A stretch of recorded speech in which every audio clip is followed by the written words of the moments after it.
Welcome back to the deep dive. It's good to be here.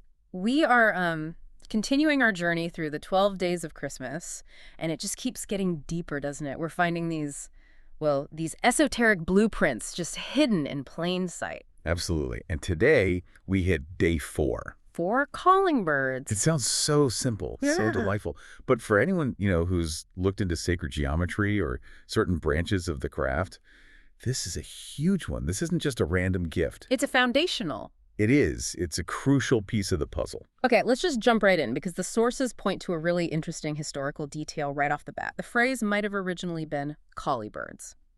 Yeah, which is a fantastic little linguistic nugget. What does that even mean, collie birds? It just meant blackbirds. Ah, From colliery, like Oh. coal. So coal blackbirds. Okay. But here's the thing. Whether they're collie birds or calling birds, the function, the essence, it remains the same. They are proclaimers. And messengers. Exactly. They announce the morning. They herald the truth. They're the voices that call you to action.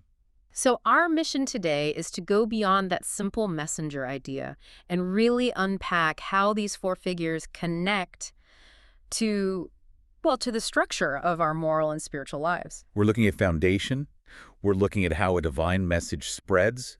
And ultimately, we're getting to that concept of the temple not made with hands. And that phrase is so key, isn't it? Oh, absolutely. We are not talking about physical stone and mortar here. No. We're talking about the internal moral structure, the spiritual building that you construct within yourself through balance and virtue. And the 4 birds are, the 4 pillars of that inner temple? That is the perfect way to put it, yes. Which brings us straight to the most established link in all the source material. The 4 calling birds as the 4 evangelists. Matthew, Mark, Luke, and John. The original emissaries, the voices of wisdom that spread that spiritual foundation. And it makes sense. I mean, the idea of a bird as a divine messenger is universal. It really is. It spans cultures. You've got the dove in Genesis. You have the ibis of Thoth in ancient Egypt representing wisdom. Birds are always seen as that link between sort of heaven and earth. They sing the light down to us in a manner of speaking. And so when we look at the Gospels through this allegorical lens, we aren't just reading history. No, we're looking at instructions, at blueprints for how to build that inner temple. Precisely. And to really get it, you have to look at their symbolic representations, the 4 living creatures from the visions of Ezekiel and the book of Revelation. Which show up all the time in ritual settings. Constantly. So let's walk through them, but maybe not just list them, but explore what each one represents as a necessary quality, a tool for the builder. I like that. An excellent approach. So we start with Matthew. Okay. Matthew is symbolized by the man, or sometimes the angel. And this represents? Human reason, intellect. It's the incarnation of the word. It's the intellectual path to spiritual understanding. Okay, makes sense. Then we have Mark. Mark is the lion. The lion. That feels like pure strength. It is. It's courage, it's kingship, endurance. It represents that. Yeah. That moral strength you need to even begin to pursue spiritual truth. It's the will. Right. And then number 3 is Luke. Now, Luke is always the one that stands out to me. How so? Well, he's symbolized by the ox, a beast of burden that seems so Yeah. earthly compared to an angel or a lion. And that is such a powerful observation. That's the point.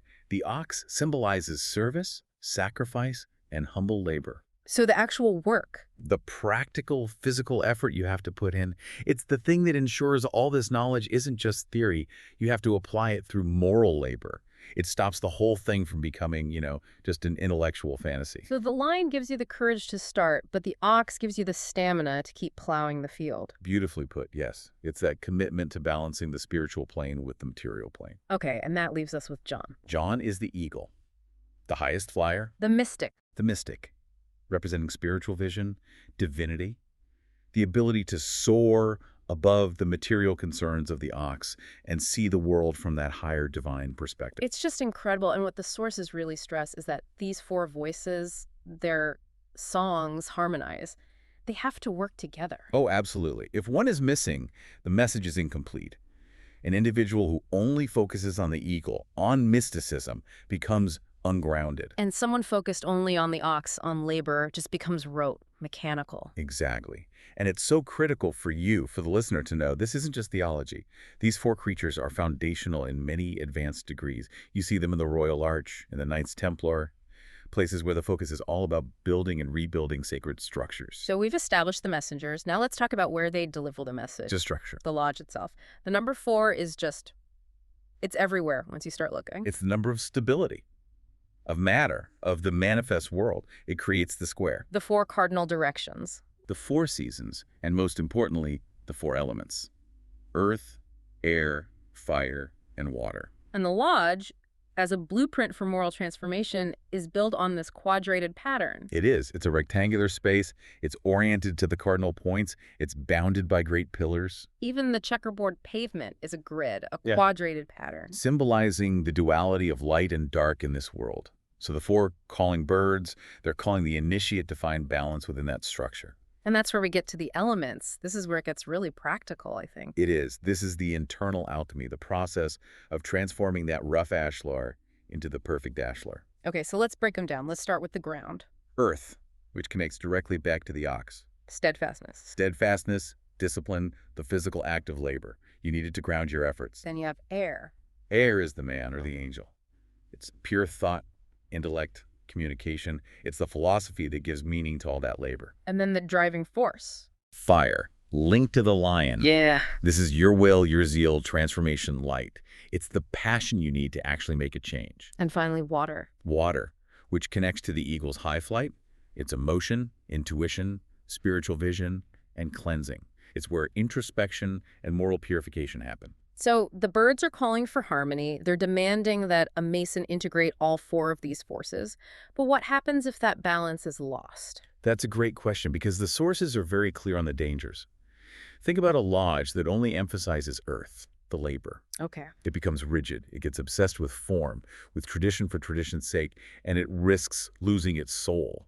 It becomes intellectually stale. Just repeating rituals without understanding why. Exactly. And on the flip side, a lodge that's all fire, all passion and zeal, What burns out? it becomes erratic. It chases flashy projects or charismatic leaders, but has no deep roots, no sustainability. So the calling birds are this constant reminder of equilibrium. To build that temple not made with hands, you have to balance the ox's labor with the eagle's vision and the lion's courage with the man's intellect. They harmonize to produce the perfect square of virtue. But a structure is inert. It needs a pulse. It needs a voice. And this brings us to the 3rd dimension of the calling birds. The role of proclamation. The sources always stress that the craft is passed down orally, mouth to ear. Yes, a lodge is described as a house of spoken light. So if the birds are calling, what 4 specific voices are necessary to keep that temple alive and breathing? Well, the material we've studied identifies 4 really distinct, non-negotiable roles. The voices that keep the light alive. Right. First, you have the ritualist. The keeper of the flame, so to speak. Exactly. The memory and the cadence of the lodge. They preserve the form, the beauty of the rites. They ensure continuity. Okay, second voice. The historian or the teacher. This is the voice of understanding. They provide the why behind the what. So the ritual doesn't become rote memorization. Precisely. Then you need the mentor. The personal guide. Yes. The voice of practical application. The one who guides a new brother with patience, helping them apply these universal principles to their own life. And the 4th voice. The orator or the chaplain. This is the inspirational voice, the one that uplifts the spirit through reflection, through prayer. It provides the emotional and spiritual depth. And the practical takeaway here is just huge. I mean, this applies to any healthy community, not just a lodge. He does. These 4 voices call everyone to remember, to act, to be virtuous. And if they're missing, if one of those voices goes silent, the institution becomes mute. It loses its power to transform. It's just a building, structurally sound maybe, but it can't fulfill its purpose. The birds remind us that the work has to be continually proclaimed. Light needs to be broadcast, not hoarded. So all these texts, the Gospels, they're meant to be guideposts. Read allegorically as instructions, not as rigid dogma. That's the critical distinction. It's about finding universal moral guidance. For instance, the Sermon on the Mount isn't a set of rules. That's a master's lecture. A lecture on humility and justice, and the parable of the Good Samaritan. It becomes the ultimate test of brotherly love, no matter who you are or where you come from. And even something as profound as the crucifixion and resurrection. It's read symbolically. It represents the death of the ego, the shedding of vanity, and the rebirth of spiritual awareness in you, the individual. The 4 evangelists are the calling birds, singing that instruction into your heart. So the true gift here isn't entertainment, it's edification. The birds are urging you to listen. To the ritual, to the texts, and to that quiet voice within. But listening is only half the duty. The other half is the challenge to speak. To use those four balanced elements, your courage, your labor, your reason, your vision, to give voice to truth. To proclaim virtue through your actions. Exactly. The birds remind us you need that structural balance to communicate effectively. As the saying goes, no temple can stand on a single pillar. You need the chorus. So to synthesize this whole journey, we started with a simple bird. A blackbird, maybe. A blackbird, right. And we moved to the four evangelists, the man, the lion, the ox, the eagle, which defined the fourfold structure of the lodge itself. Then we saw how that requires a balance of the four elements. And we landed on the crucial role of voice, the four necessary voices for moral transformation. The fourth gift is, at the end of the day, profoundly practical and personal. Every participant, every listener trying to perfect themselves is called to be a balanced voice of light. So this gift comes with a duty. A direct duty.